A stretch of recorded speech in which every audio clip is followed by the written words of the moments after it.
ओम शांति। 2 जुलाई की बाबा की मुरली अव्यक्त मुरली है। रिवाइज कोर्स की तारीख 26 जनवरी 95। ब्रह्मा बाप के और 2 कदम, फरमान वरदार वफादार। पहले 1 कदम सुना था आज्ञाकारी, आज है फरमान वरदार वफादार। आज बाप दादा चारों ओर के स्नेही और सहयोगी बच्चों को और शक्तिशाली समान बच्चों को देख रहे हैं। स्नेही सभी बच्चे हैं, लेकिन शक्तिशाली यथाशक्ति हैं। स्नेही बच्चों को स्नेह का रिटर्न पदम गुणा स्नेह और सहयोग प्राप्त होता है। शक्तिशाली समान बच्चों को सदा सहज विजय भव का रिटर्न मिलता है। मिलता सभी को है। स्नेही बच्चे यथा शक्तिशाली होने के कारण सदा सहज विजय का अनुभव नहीं कर पाते। कभी सहज कभी मेहनत। बाप दादा स्नेही बच्चों को भी मेहनत को सहज करने का सहयोग देते हैं, क्योंकि स्नेही आत्माएं सहयोगी भी रहती ही हैं। तो स्नेह सहयोग के रिटर्न में बाप दादा सहयोग जरूर देते हैं, लेकिन योग यथार्थ न होने के कारण सहयोग मिलते भी प्राप्ति का अनुभव नहीं कर पाते। योग द्वारा ही सहयोग का अनुभव होता है और शक्तिशाली समान बच्चे सदा योग युक्त हैं, इसलिए सहयोग का अनुभव करते सहज विजयी बन जाते हैं। स्नेही बच्चे यथा शक्तिशाली हैं और जो शक्तिशाली हैं योग द्वारा उनको सहयोग का भी अनुभव होता है और सहज विजयी भी बन जाते हैं। लेकिन बाप को दोनों ही बच्चे प्यारे हैं। प्यार और सदा विजयी रहने की शुभ चाहना सभी बच्चों में रहती है, लेकिन शक्ति कम होने के कारण समय पर और सर्व शक्तियाँ कार्य में नहीं लगा सकते। बाप वर्षे के अधिकार में सर्व शक्तियों का अधिकार सभी बच्चों को देते हैं। अधिकार देने में बाप दादा अंतर नहीं रखते, सभी को संपूर्ण अधिकारी बनाते हैं, लेकिन लेने में नंबरवार बन जाते हैं। बाप दादा किसको स्पेशल, किसको अलग ट्यूशन देते हैं क्या? नहीं देते। पढ़ाई सबकी एक है, पालना सबकी एक है। पांडवों को अलग पालना हो, शक्तियों को अलग हो, ऐसे हैं क्या? सबको एक जैसी पालना और पढ़ाई है, लेकिन लेने में रिजल्ट में कितना अंतर हो जाता है। कहाँ अष्टरत्न और कहाँ 16,108 रत्न, कितना अंतर है। यह अंतर क्यों हुआ? पढ़ाई और पालना को, वरदानों को धारण करना और कार्य में लगाना, इसमें अंतर हो जाता है। कई बच्चे धारण भी कर लेते हैं, लेकिन समय प्रमाण कार्य में लगाना नहीं आता है। बुद्धि तक बहुत भरपूर होंगे, लेकिन कर्म में आने में फर्क पड़ जाता है। ब्रह्मा बाप नंबर 1 क्यों बना? 2 कदम पहले सुनाए न। तीसरा, सदा बाप शिक्षक और सतगुरु के फरमान वरदार बने। हर फरमान को जी हाजिर किया। बाप का फरमान है सदा सर्व खजानों के वर्षे में संपन्न बनना और बनाना। तो प्रत्यक्ष देखा कि सर्व खजाने, ज्ञान, शक्तियाँ, गुण, श्रेष्ठ समय, श्रेष्ठ संकल्पों का खजाना पहले दिन से लेकर लास्ट दिन तक कार्य में लगाया। लास्ट दिन भी समय संकल्प बच्चों प्रति लगाया। ज्ञान का खजाना, याद की शक्ति और सहनशीलता के गुण का स्वरूप, यह सब खजाने लास्ट समय तक शरीर को भी भूल सेवा में प्रैक्टिकल में लगाकर दिखाया। तो इसको कहा जाता है फरमान वरदार नंबर 1 बच्चा, क्योंकि बाप का विशेष फरमान यही है कि याद और सेवा में सदा बाप समान रहो। तो आदि से लेकर अंत घड़ी तक दोनों ही फरमान प्रैक्टिकल में देखा न। स्नेह की निशानी है फॉलो करना। तो चेक करो, आदि से अब तक सर्व खजानों को स्व के साथ साथ सेवा में लगाया है। बाप का फरमान, एक श्वास व संकल्प सेकंड व्यर्थ नहीं गंवाना है। तो सारे दिन में ये फरमान प्रैक्टिकल में लाया व कभी लाया कभी नहीं लाया। अगर कभी कभी फरमान वरदार बने और कभी नहीं बने तो किस लिस्ट में जाएंगे? अगर बाप दादा फरमान वरदार की लिस्ट निकाले तो आप किस लिस्ट में होंगे? अपने को तो जानते हो ना, क्योंकि आप सभी सर्व खजानों के ट्रस्टी मालिक हो। तो एक संकल्प भी बिना बाप के फरमान के यूज़ नहीं कर सकते हो। या सोचते हो कि हम बालक सो मालिक हैं इसलिए व्यर्थ गंवाएं या क्या भी करें, इसमें बाप का क्या जाता है? बाप ने दे दिया, अभी हिसाब क्यों लेते हैं? नहीं, आप रोज़ बाप के आगे कहते हो कि सब तेरा है, मेरा नहीं है। कहते हो ना कि टाइम पर मेरा और टाइम पर तेरा। जब हमारा मतलब हो तो मेरा, वैसे तेरा। ऐसी चतुराई तो नहीं करते हो। ब्रह्मा बाप को देखा, अपना आराम का समय भी विचार सागर मंथन कर बच्चों के प्रति लगाया। रात्रि में भी जाग कर बच्चों को योग की शक्ति देते रहे। ये चरित्र तो सुने हैं ना, ब्रह्मा की कहानी सुनी है ना। फॉलो फादर किया कि सिर्फ सुन लिया? सुनना अर्थात करना। तो तीसरा कदम सदा जी हाजिर, सदा हजूर हाजिर और नाजिर। कभी ब्रह्मा बाप से शिव बाप अलग नहीं हुए, हाजिर नाजिर रहे ना। बच्चे ने कहा बाबा और बाप ने कहा मीठे बच्चे। तो मन की स्थिति में सदा हाजिर और नाजिर अनुभव किया। सेवा में सदा जी हाजिर किया, चाहे रात हो चाहे दिन हो। सेवा का डायरेक्शन मिला और प्रैक्टिकल किया। और कर्म में सदा हाँ जी किया। हाँ जी का पाठ पढ़ाया ना। तो आप क्या फॉलो करते हो?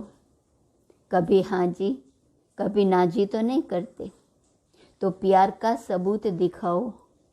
ऐसे नहीं सोचो कि जितना बाबा से मेरा प्यार है उतना और किसका नहीं। मेरे दिल में देख लो, क्या दिखाऊं क्या सुनाऊं। बच्चे ऐसे गीत गाते हैं, लेकिन सबूत दिखाओ। सबूत है फॉलो फादर। तो चेक करो, स्थिति में, सेवा में, कर्म अर्थात संबंध संपर्क में, तीनों में सदा फॉलो फादर हैं। हर फरमान सिर्फ बुद्धि तक रहता है या कर्म में भी आता है? रिजल्ट में देखा जाता है कि अगर बुद्धि और वाणी में 100 बातें रहती हैं तो कर्म में 50 हैं। तो उन्हों को फॉलो फादर कहें। अधूरी रिजल्ट वालों को फॉलो फादर की लिस्ट में रखें।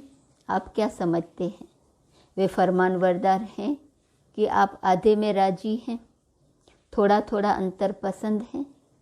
शुरू में माला भी बनाते थे, गोल्डन सिल्वर भी लिस्ट निकालते थे। तो अभी फिर से लिस्ट निकाले कि सिल्वर में नाम देख कॉपर बन जाएंगे। समय की सूचना बाप तो दे ही रहे हैं, लेकिन प्रकृति भी दे रही है। प्रकृति भी चैलेंज कर रही है। तो समय के प्रमाण आप लोग औरों को भी सूचना देते रहते हो।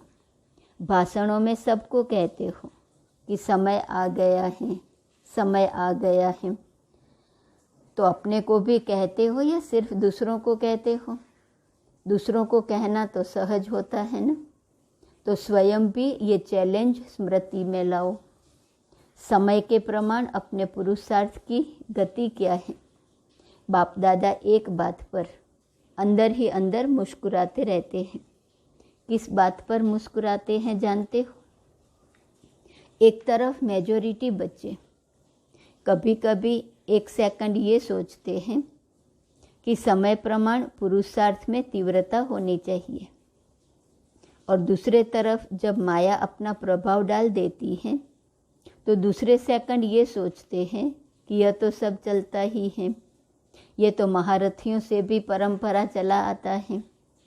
तो बाप दादा क्या करेंगे? गुस्सा तो नहीं करेंगे ना, मुस्कुराएंगे। और इसका विशेष कारण है कि समय प्रति समय पुरुषार्थ को बहुत सहज कर दिया है, इजी कर दिया है। स्वभाव को इजी नहीं करते, स्वभाव में टाइट होते हैं और पुरुषार्थ में इजी हो जाते हैं। फिर सोचते हैं सहज योग है ना, लेकिन जीवन में पुरुषार्थ में इजी रहना, इसको सहज योग नहीं कहा जाता, क्योंकि इजी रहने से शक्तियाँ मर्ज हो जाती हैं, इमर्ज नहीं होती। आप सभी अपने ब्राह्मण जीवन के आदि का समय याद करो। उस समय कैसा पुरुषार्थ रहा? इजी पुरुषार्थ रहा या अटेंशन वाला पुरुषार्थ रहा? अटेंशन वाला रहा, उमंग उत्साह वाला रहा। और अभी अलबेलेपन के डनलप के तकिए और बिस्तरे मिल गए हैं। साधनों ने आराम पसंद ज़्यादा बना दिया है।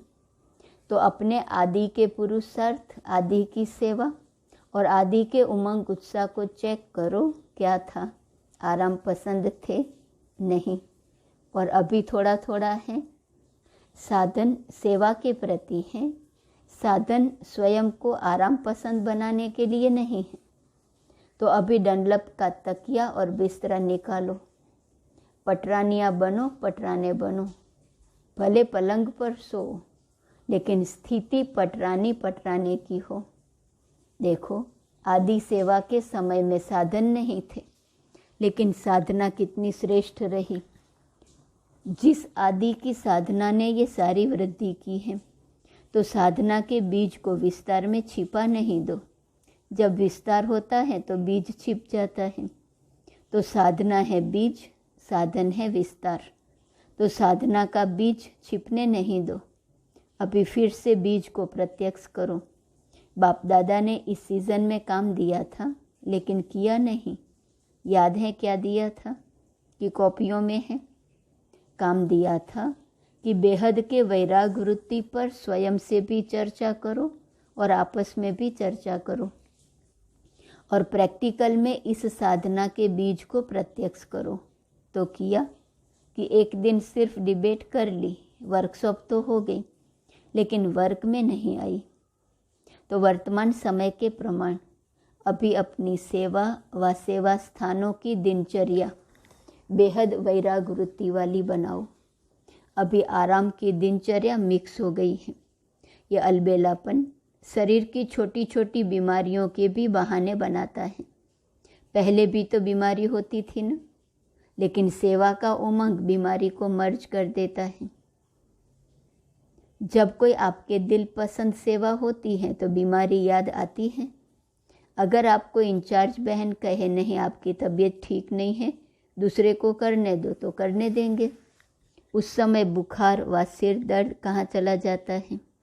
और जब सेवा कोई पसंद नहीं होगी तो क्या होगा? सिर दर्द भी आ जाएगा, पेट दर्द भी आ जाएगा।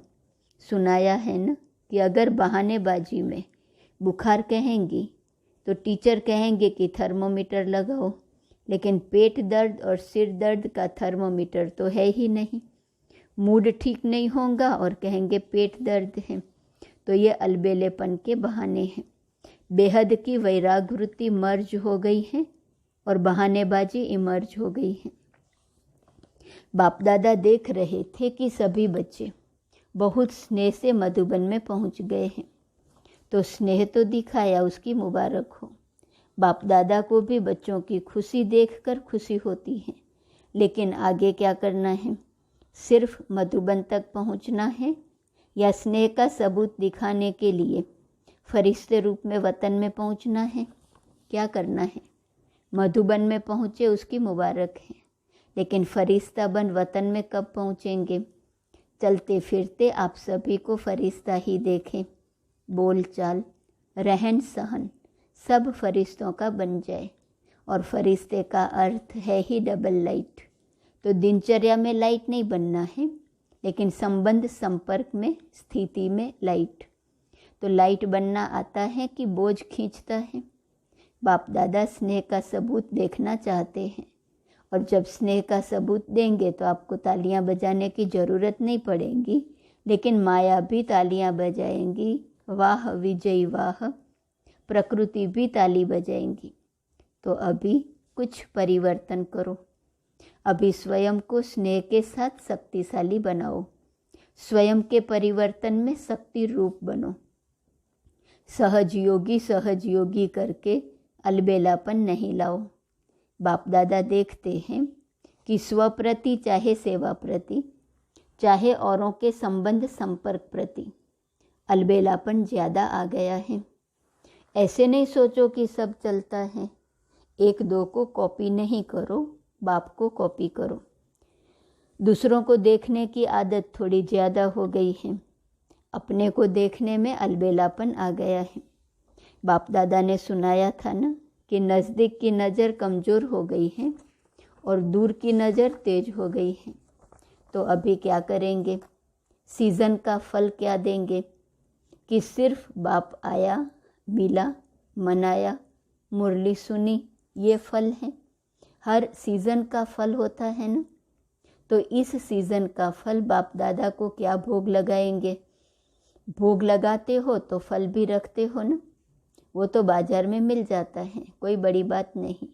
अब इस सीज़न का फल क्या भेंट करेंगे या भोग लगाएंगे? लगाना है या मुश्किल है? तो देखेंगे कि नंबर 1 भोग कहाँ से आता है। वायदा तो बहुत अच्छा करके जाते हो, कभी भी ना नहीं करते हो, हाँ ही करते हो, खुश कर देते हो। लेकिन अभी क्या करेंगे? टीचर्स नंबर 1 भोग लगाएंगे ना। सभी सेंटर्स का भोग देखेंगे। प्रवृत्ति वाले भी भोग तो लगाते हो ना कि खुद ही खा जाते हो। तो ये नहीं सोचना कि सिर्फ सेंटर वालों का काम है, सभी का काम है। तो फरमान वरदार का कदम प्रैक्टिकल में लाना है। चौथा कदम है वफादार। कभी भी मन से, बुद्धि से, संकल्प से बाप के बेवफा नहीं बनना। वफादार का अर्थ ही है सदा एक बाप दूसरा न कोई। संकल्प में भी देह, देह के संबंध, देह के पदार्थ व देहधारी व्यक्ति आकर्षित नहीं करे। जैसे जब पति पत्नी एक दो के वफादार बनते हैं, तो स्वप्न में भी अगर पर की याद आ गई तो वफादार नहीं कहा जाता। तो ब्रह्मा बाप को देखा, संकल्प भी दूसरे के तरफ नहीं, एक बाप सब कुछ है, इसको कहा जाता है वफादार।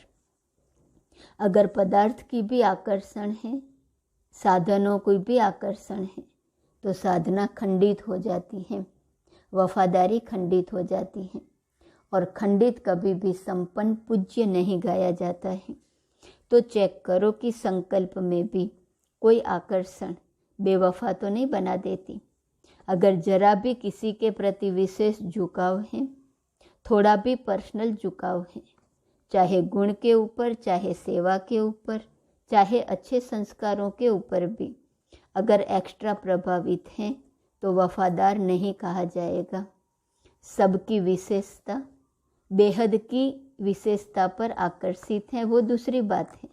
लेकिन किसी विशेष व्यक्ति व वैभव के ऊपर आकर्षित हैं, तो वफादार की लिस्ट में खंडित गाया जाएगा। तो चेक करो कि खंडित मूर्ति तो नहीं है, पूज्य है, कहाँ एक्स्ट्रा लगाव व झुकाव तो नहीं है, संकल्प मात्र भी झुकाव नहीं। वाचा कर्मणा की तो बात ही छोड़ो, लेकिन संकल्प मात्र भी है तो खंडित के लिस्ट में आ जाएंगे।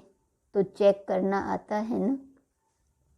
अच्छा, चारों ओर के स्नेह का सबूत देने वाले, हर फरमान को संकल्प, बोल और कर्म में लाने वाले, सदा स्वयं को बाप समान, सिंपल और सैंपल बनाने वाले, ब्रह्मा बाप के हर कदम पर कदम रखने वाले, ऐसे शक्तिशाली बाप समान बनने के दृढ़ संकल्पधारी सर्व बच्चों को बाप दादा का याद, प्यार और नमस्ते।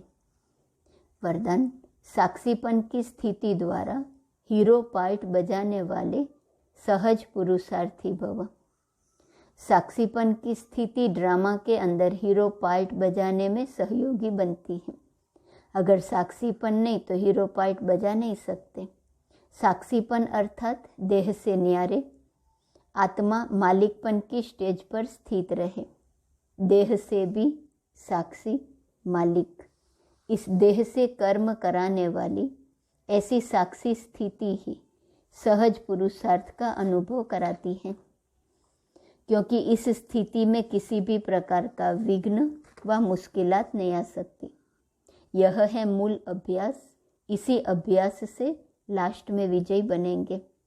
स्लोगन, फरिश्ता बनना है तो अपने सर्व रिश्ते एक प्रभु के साथ जोड़ लो। तो आज की मुरली, ब्रह्मा बाप के और 2 कदम, फरमानवरदार और वफादार। आज का स्वमान है, मैं मेरेपन से मुक्त हूँ। अव्यक्त इशारे की पॉइंट 2 जुलाई। जिन बच्चों का स्वभाव निर्मल है वह विचार देने लेने में सहज होंगे, किसी भी सेवा में विघ्न रूप नहीं बनेंगे। उन्हें यह संकल्प भी नहीं आएगा कि मेरा विचार, मेरा प्लान, मेरी सेवा इतनी अच्छी होते हुए भी मेरा क्यों नहीं माना गया, यह मेरापन आना ही अलाय मिक्स होना है। तो मेरेपन से मुक्त होंगे। ओम शांति।